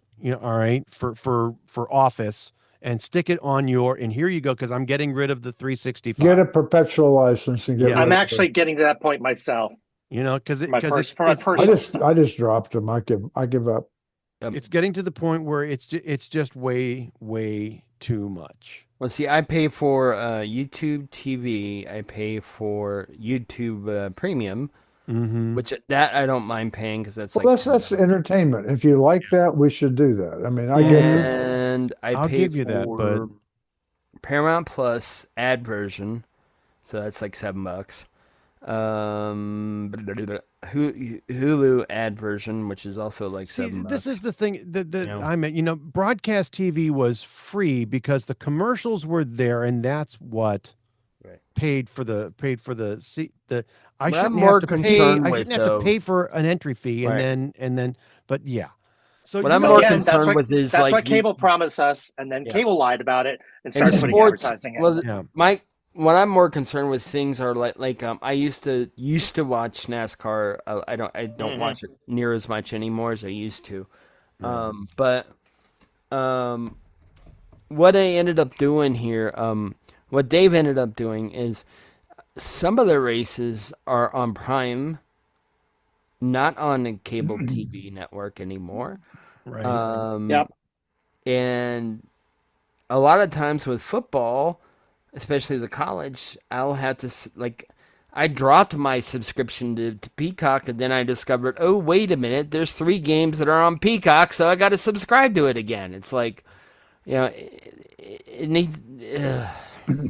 It's better in a lot of ways, and it's not so good in other ways. The streaming content. And You know cutting off what I'm going to cable. do here, kids? Go to the next segment. Move us I'm going to on. move Take a us to our break. Windows segment, but I'm going to do that right after this brief message. Hi, this is Christopher Spera from iTechGear.org and the iTechGear Weekly, and I want to say 5 years. We've been at this for 5 years, and boy, we could really use your help. I know that you've probably been listening maybe for a week or two now, and you've heard me say this more than once. If you feel like you're getting something out of this particular podcast, boy, we really would appreciate a donation of any size, of any type, of any kind, for as often or as just a one-off as you feel called. This is all done on my personal dime. I've never taken any kind of money for this, not because I didn't want to, but because we haven't reached enough people yet. However, we're doing our best to expand our audience. We've had folks like Paul Thurrott from Windows Weekly, Chris Perillo from Locker Gnome, from Vibe Coding fame, from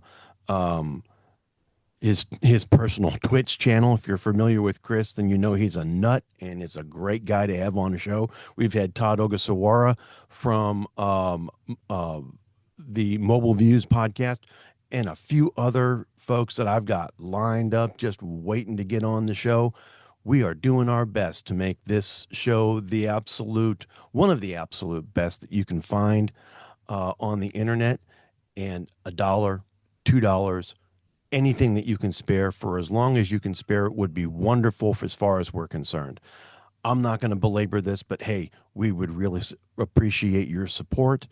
And if you feel called, you can go ahead and make a donation to Chris at iTechGear.org. As I said, this is all coming out of my own pocket. So anything that you can go ahead and send us would be greatly appreciated. On behalf of Brother Joe McLaughlin, Mr. Chris Gavula, and Dr. Mr. Larry McJunkin, and myself, I'd like to say thanks. And now let's get back on to the rest of the show. And welcome back to the iTechGear Weekly, episode number 158, another year TBD. And I want to move us to our Windows segment. And interestingly enough, kids, we are not starting the year off with another Mistake-a-thon episode. So there's no wheel spin. There's no wheel spin this time. There should be. Give them a week or two. They'll get there. They'll get back on track. Thank you. Oh, this is almost a wheel spin. This next story is almost. It is. Yeah. So, well, I would say almost because this is just the state of the way that it is. Larry, you're doing a little bit of work for a nonprofit in your local area, and you just ordered a couple of. We talked about this a week or two ago. PCs and which ones to get and putting them all together. And why don't you go ahead and give us a lowdown, and because you're having a little bit of difficulty as far as CoPilot in the Bing area is concerned. What's going on? Well, actually, it's not difficult. It's all done. I won. It lost, but it doesn't negate the fact that we put this in the show as a title just for the hell of it.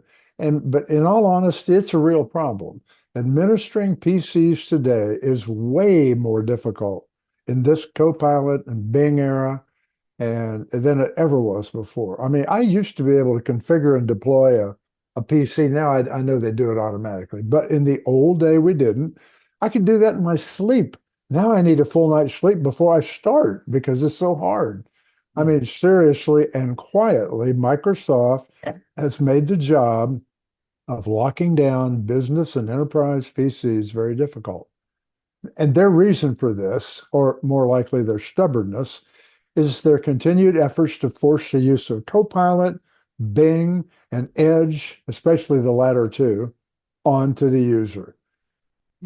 Forcing a local standard user account to use whichever apps your company wants it to use used to be simple. A few group policies and you were all done. A couple of minutes in App Locker, all done. Not so much anymore. Now, don't get me wrong, they have left the tools there, but they've buried them so far and they've renamed them and they've obscured them to look like other things. And for those of you who have messed around in group policies, you know what I'm talking about. It's deep. I mean, you can get so far into there, you just quit and start over again. But and you probably didn't notice or care about this if you bought a new PC because you fixed that up the way you want it for you, no big deal. But many corporations have rules about which software their users can put on their machines and they want them to use this browser, that browser, this whatever, and they have a right to do that. And they also paid good money for that PC. And they're paying somebody as an administrator a lot of money to deploy those systems.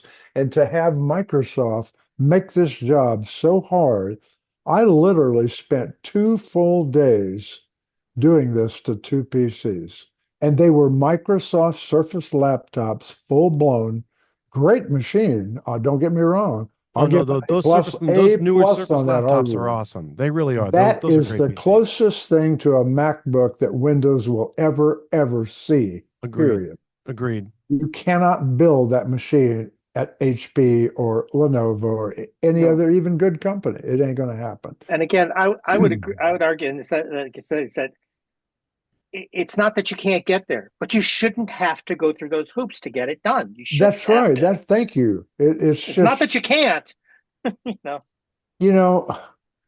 It's just Windows operating system should not, I mean, the manufacturer of the Windows operating system should not have the power shouldn't have the power to override all this. And they just make it so freaking difficult. I mean, I absolutely know what I'm doing in that operating system. But they don't want you to because they want to sell their services. It's all their sold services that you can't change easily. And right? still today, CoPilot, you can't, I mean, there's nothing I can do about it. I can make Edge go away, but I can't make CoPilot go away. If we have a corporate subscription to Gemini and we want our employees to use Gemini and not CoPilot, SOL, can't do it. You hit that CoPilot keyboard button and you're going to get CoPilot. But if I own that machine, and I should be able to stop that from happening, but I can't. Can't do it. So I mean, the point I'm trying to make is just it's really difficult. And the more I think about this should be, like Joel said, this should be a bell ringer. It really should. Yeah. But it isn't anything new they've broken. It's something that's been that way for a while. True. No, unfortunately. It's just the environment today. We're in an era where there's so many bad actors out there. You should be able, as a corporation, to lock down your machine the way you want to, not the way Microsoft wants you to. Agreed. You should be able to do. It's just hard to do. Microsoft does not make it easy to administer PCs. All right. In the age of CoPilot, they want you to use their AI. They're pushing it. It is a paid service, and they are sticking it in everybody's face hard in order to be able to sell the service. But Apple, if you know anything about Apple, they do the same thing. You can lock down an Apple machine the same way, but it's so easy. I mean, it's just cut and dried, and Apple doesn't make you go through these hoops. You either know how to do it or you don't. Agreed. But for whatever reason, and I don't understand why, Microsoft is just making it very, very difficult. It shouldn't be this difficult. Because it's about selling services. And the four of us have said for years now, this is something Microsoft is morphing into. This is not the Microsoft we knew 10, 15 years ago. No, it's not. No. This is This is probably some of the slimiest behavior from a a A big technology three company, company. from a It's very technology company disappointing. that is Yeah. running, that is running the computers that run the world. All right.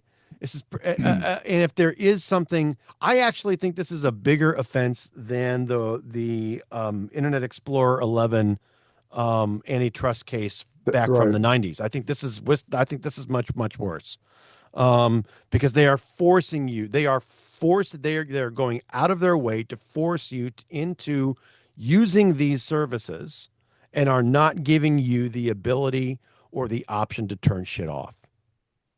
Oh, when you're, I know you guys probably don't know this, but try it sometime. If you are in the Microsoft or in Windows default apps, go to your browser, make Chrome your default browser, turn every one of those 16 different items, make them all open with Chrome, different files, and Mm-hmm. then go open one file, any file you want, PDF, anything with Edge, it'll overwrite and it'll turn that default back to Chrome Yeah. for that file. Yeah. That's sly. You shouldn't do that. I'm sorry. No, no, they shouldn't.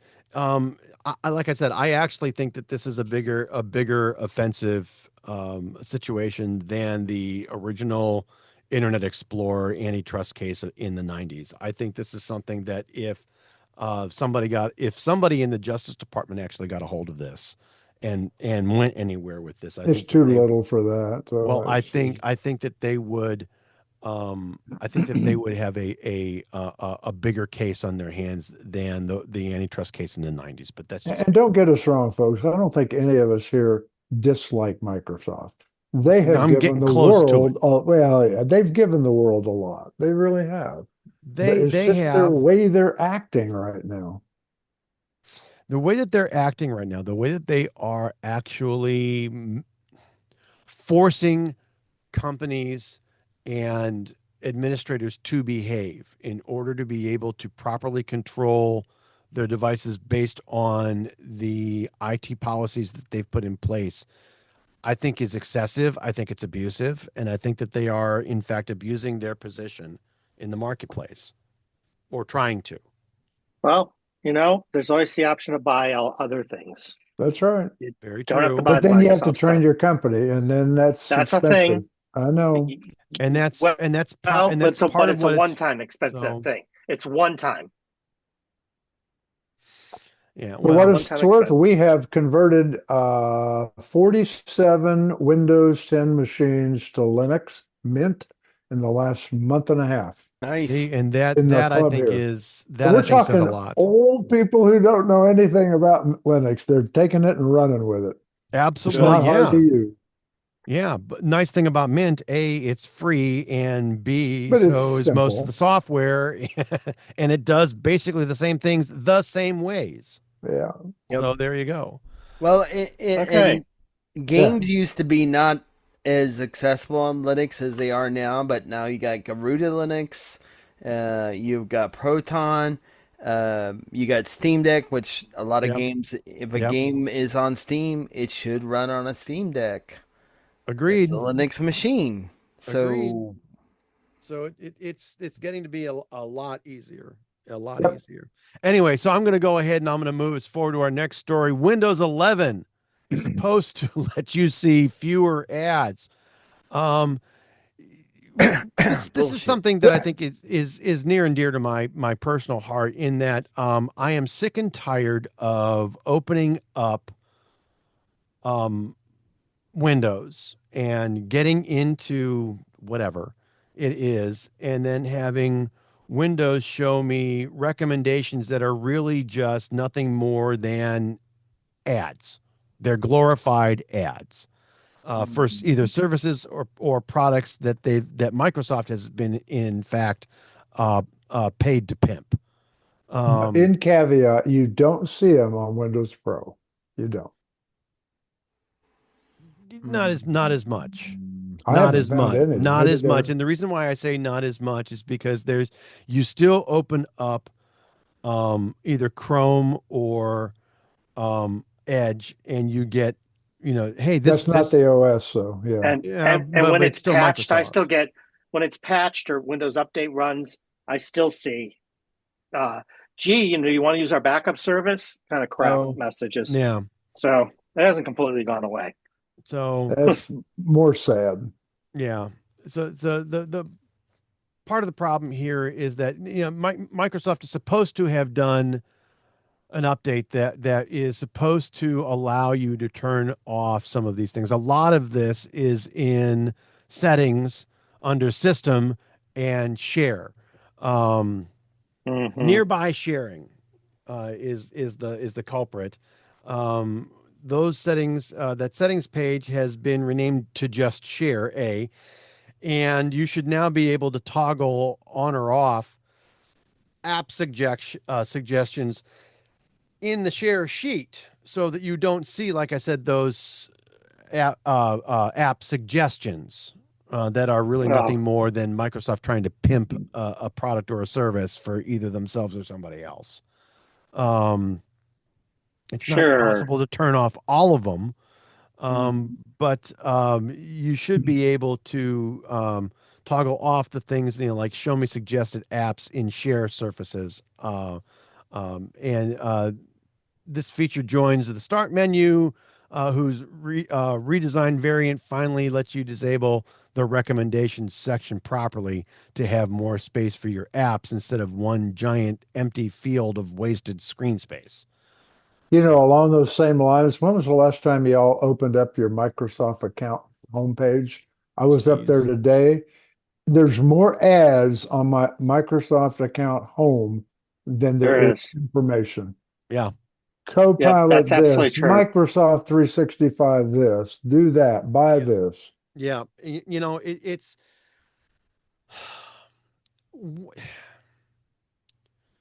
He's at a loss for words, folks. I am because it's impossible I don't to see get that work page done. as much. Yeah, I don't see that page as much because, quite honestly, since I got rid of my old higher priced Xbox Live account or whatever, Which I finally Ultimate dumped. account, yeah, I said screw it, I'm done with this.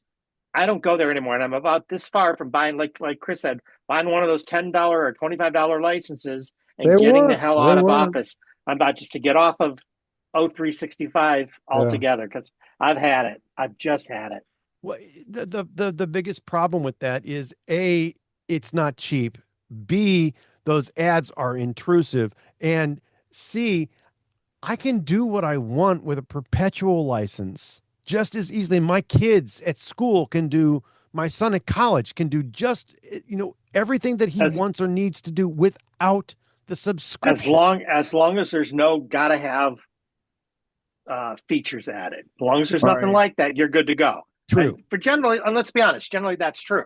But every now and then, you don't know that for sure. So that is true. That's the risk you take. I get it. It is what it is. That is true. But, and if you rely I'm willing to take it. If you rely on OneDrive, as I do, then it's well, there is that too. You potentially save money. Problematic in that you're gonna lose the storage space on the as part of the whole deal. But to be fair, I've been moving some stuff off of my OneDrive and onto my iCloud because I can't.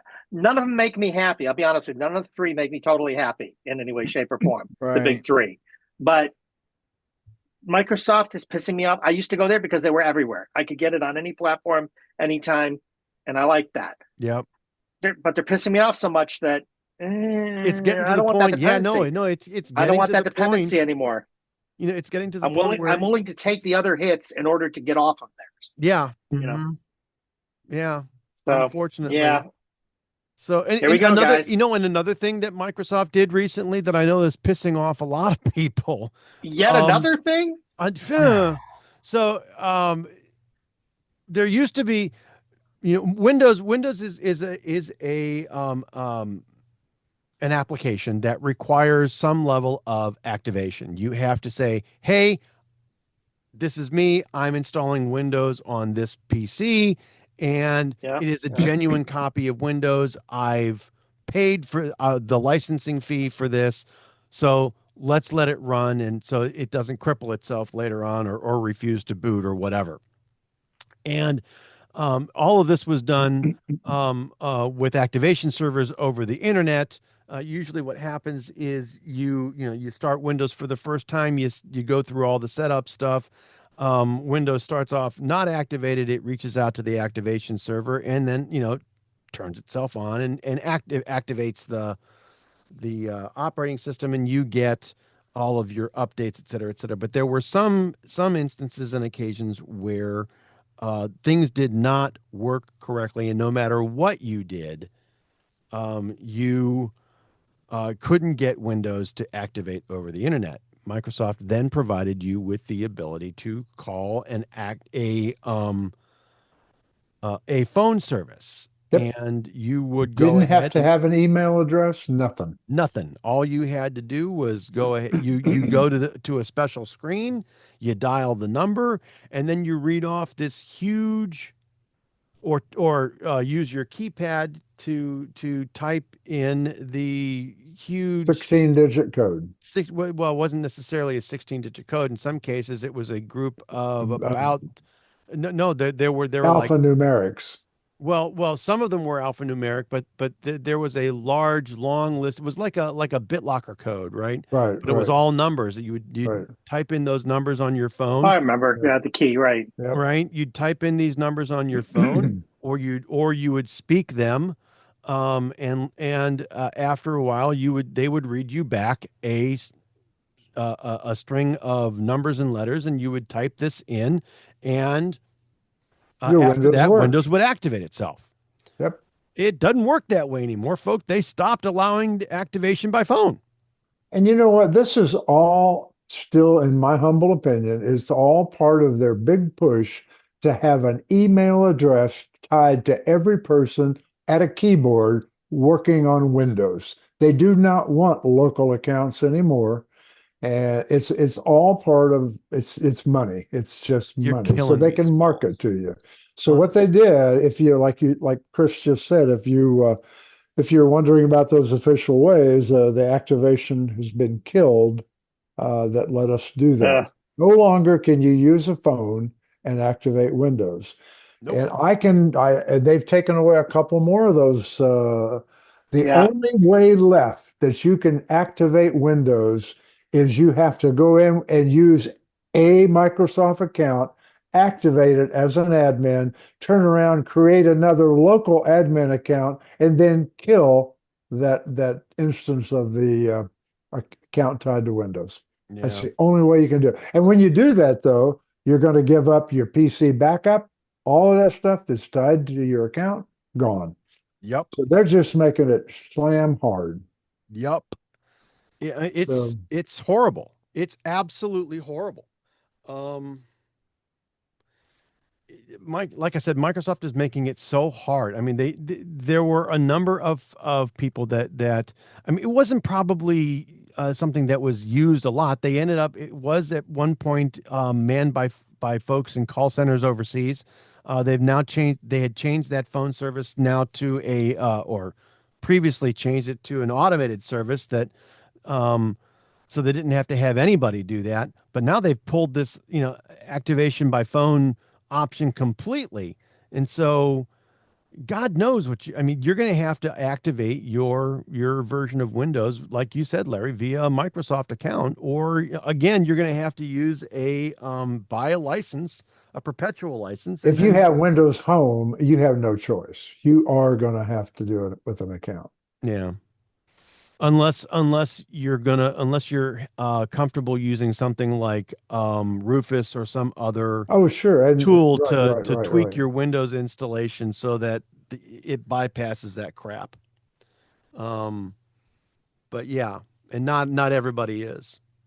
Not everybody's comfortable doing that or Nope. knows how to do it, or even wants to do it. But yeah, no, it's problematic at best. Oh well. Yeah, like I said, it's getting Microsoft computing is getting to be more and more difficult, more and more disappointing as things go forward. But that's just me. So you know what I'm going to do? What are you going to do? I'm going to move us to our tip of the week segment Before we get Well, to why this don't you week's do that? actual tip, though, I want to go ahead and remind everybody, iTechGear was founded with the intent of making technology easier for everyone to use and understand. And this team specifically has dedicated their writing careers to that specific purpose. So every week, the iTechGear Weekly will feature a new computing tip authored by one of our experienced editors. And if you've got questions, requests, suggestions, yay, dare I say, ideas, you can send all of that over to tips@itechgear.org. And if we use your suggestion or email on the air, we'll give you your 15 seconds worth of fame. So that's tips@itechgear.org, kids. Go ahead and write early, write often. This week, I've got what I would like to consider to be a very important tip, especially if you are, in fact, using Windows. Restart your computer regularly. And even if you aren't using Windows, restarting your computer might sound a little on the simple side, but to be very, very honest, it solves many common issues. Over time, programs running in the background can slow down your system or cause glitches, and restarting clears temporary files. It refreshes the memory, wipes out any content that may be in there, and often fixes problems like slow performance or unresponsive apps. It also allows updates to install properly, since many require a reboot to complete, especially on the Windows side. And we should be clear that when we say restart your computer, we do not mean let it go to sleep and then wake it back up. No, we literally mean restart it. Yeah, shut it down and restart it. Shut it down and restart it. Either shut it down and restart, or just choose restart it. Right. All right. If your computer is acting strangely, restarting should always be your first troubleshooting step. It often resolves the problem instantly. Even if everything seems fine, restarting once or twice a week helps your system remain healthy. All right. Think of it like giving your computer a good night's rest. It wakes up refreshed and ready to work better in the morning. And thank you, Dr. Mr. Larry McJunkin, for that awesome computing tip. Mm-hmm. And so now that we're done with that, you know what we're going to do? What are we going to do? We're going to move to our pick of the week segment. And before we get there, I want to take a moment to remind everybody, hey, our show picks are typically hardware, software, and other items of interest that we have individually purchased and actually use, and that we like enough that we want to recommend them to you, our growing listener base. These are not paid advertisements or items that we have any kind of affiliated marketing relationship with. These are things that we just believe in. We like enough that we want to bring them to you at the end of each show. Largely because hey, the editorial policy over at iTechGear.org says, hey, if this is an affiliate thing, we've got to tell you about it up front. But like I said, we just want to go ahead and do this. Why? Because we like you. Thank you. And Joel, you've got the pick this week. What is it? Well, I debated bringing this here because this is a pick that will make you work. Well, if you do it, will make me work. So, I think I've talked about it a little bit before. We all know I love hiking. That's a given here. But another adjunct on the hiking is something called rucking. Rucking is basically hiking, carrying a weight. All right. So I finally broke. Yeah. A lot of weight. In my case, 45 pounds. Yeah. So, and I broke down and spent some money for myself for Christmas, and I got myself a GoRuck Rucker 4.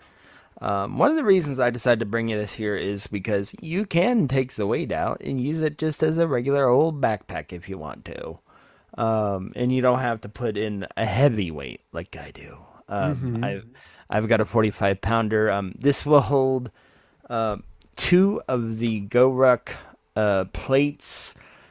So the maximum weight that you can put in this, using the places in the pack that are designed to carry the weights. There is a long plate slot and a short plate slot. Okay. Right. So the heaviest weight that you can put it in is a 45-pound weight. That's a long plate. They also have a 30-pound in the long plate. They also have a 30-pound in the short plate. So That is the heaviest short plate you can put in this.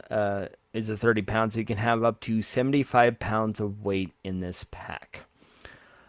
This thing. Now, why would you want to do something like this? Why would you want to walk around and carry these weights? Why would you want to go hiking? Rucking will burn up to 3 times more calories than just walking well. Okay. So, and it makes you stronger, both your legs and your shoulders and everything else.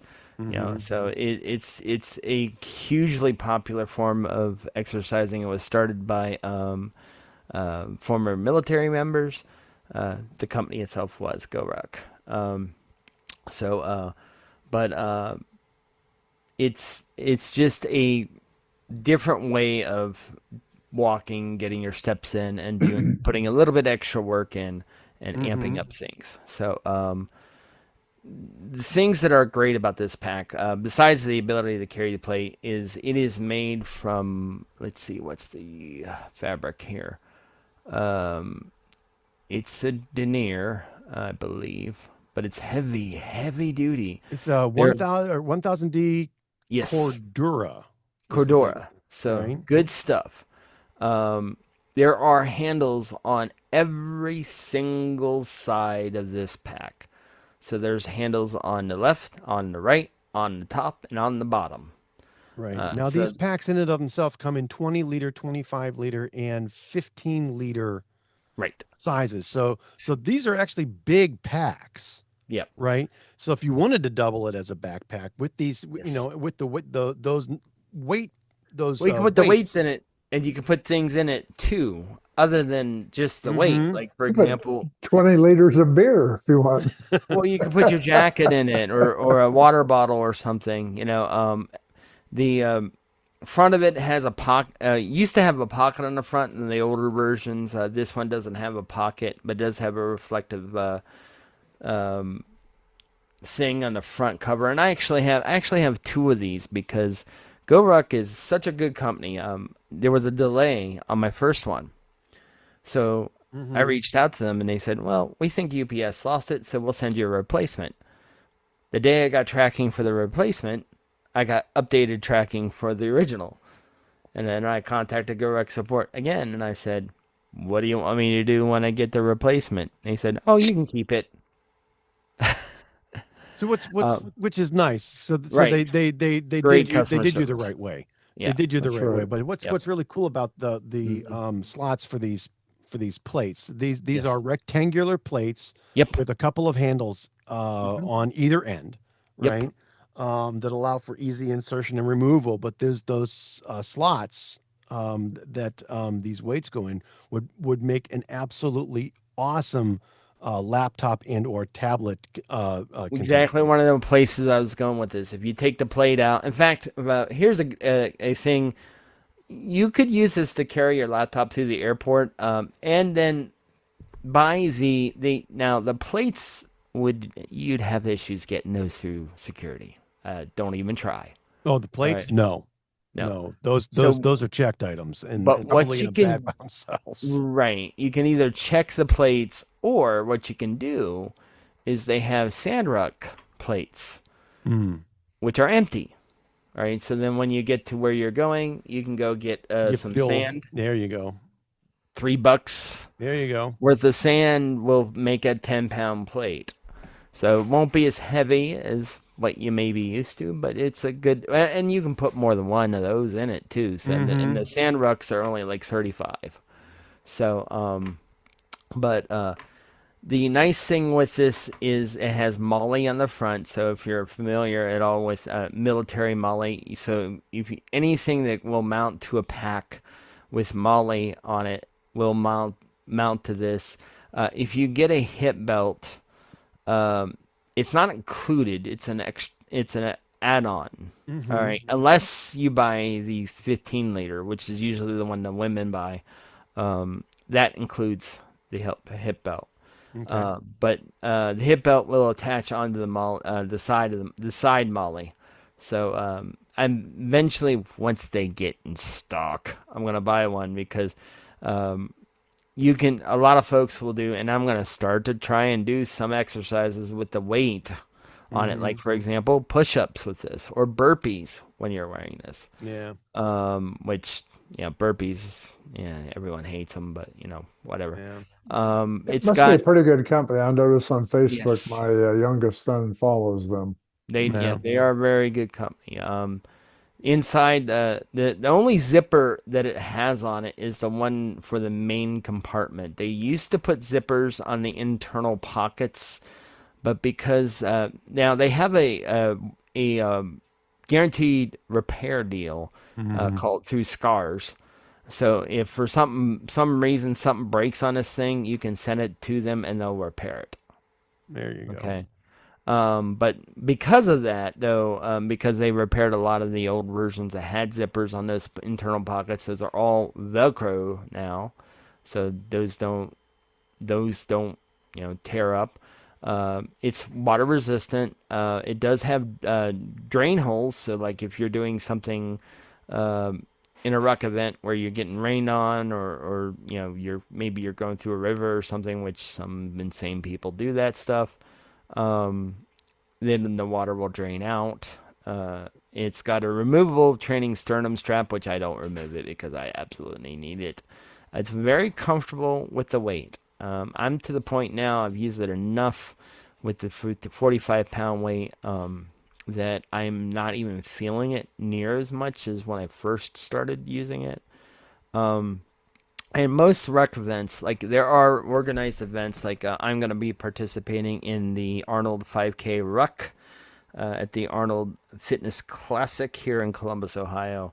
And I don't have to carry 45. And fortunately for me, I do have a 30-pound plate. I have a long one, so I'll eventually probably order the short 30-pounder one.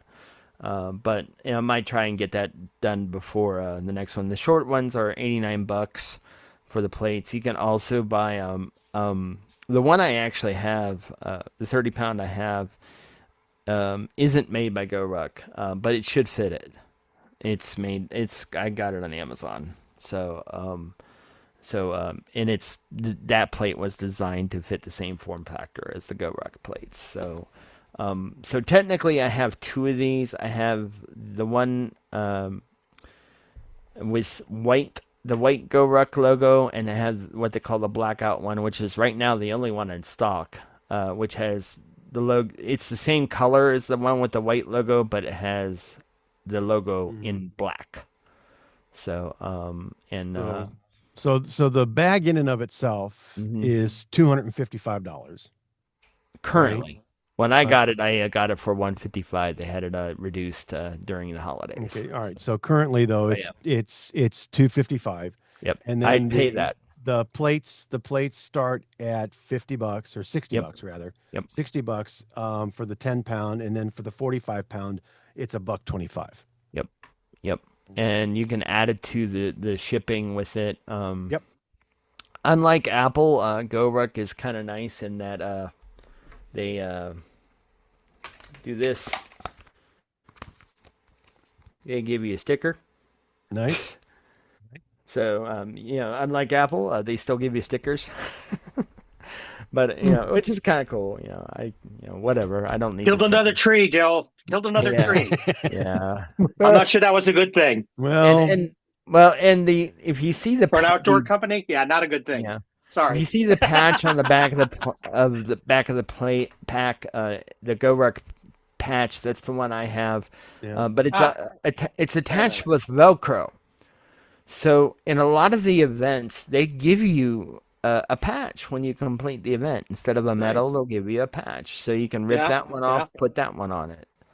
And a lot of clubs will make their own, or like they have patches that you can buy. They have one called with the 3 letters DFQ. I ain't gonna tell you what the F means, but the D and the Q means don't quit. All right. So don't freaking quit. You go. But and other things like that. The GoRuck events, I'm eventually going to enter an official GoRuck event, although I haven't yet decided which one I want to do. They got the whiskey one down in Cincinnati, which, that's a city ruck in where you're going between different bars getting whiskey. which I'll skip the whiskey, but still, it's fun, and I'm a part of. My group is those gritty, committed Ruckers. They're Grove City based here in Ohio, and we are hopefully going to have a shirt soon. But if you're in the Ohio area, look us up on Facebook, and you could join us anytime. We're open group. We don't talk politics, which is great, because I'm pretty sure we all have wildly varying politics, and nobody cares. And that's the great thing about the GoRuck communities that I've been a part of. So, like I said, if you're not interested in the plate, it's still a useful pack. So, and it's very bomb-proof. Good feel. So, nice. Yeah, literally. I mean, I don't know how I could damage this. The only thing that's close in durability is going to be Tom Ben. So. Nice. But these things they're just really nice. And it's much better than, like, when you go, if you want a ruck and you don't want to spend the $255 plus the $90 for the plate. Yeah, I'm working on it. You can just put weight in a simple backpack that you already have. So awesome. There you go. All right, kids. Well, that is the show, the first show of 2026. This has been the iTechGear Weekly, episode number 158. Another year, TBD. Recorded live. Happy belated New Year's, everybody. Yes. Recorded live Sunday, January 4th, 2026, live from iTechGear Central for Mr. Chris Gavula, Brother Joe McLaughlin, and Dr. Mr. Larry McJunkin. I want to say, hey, we will see you next time.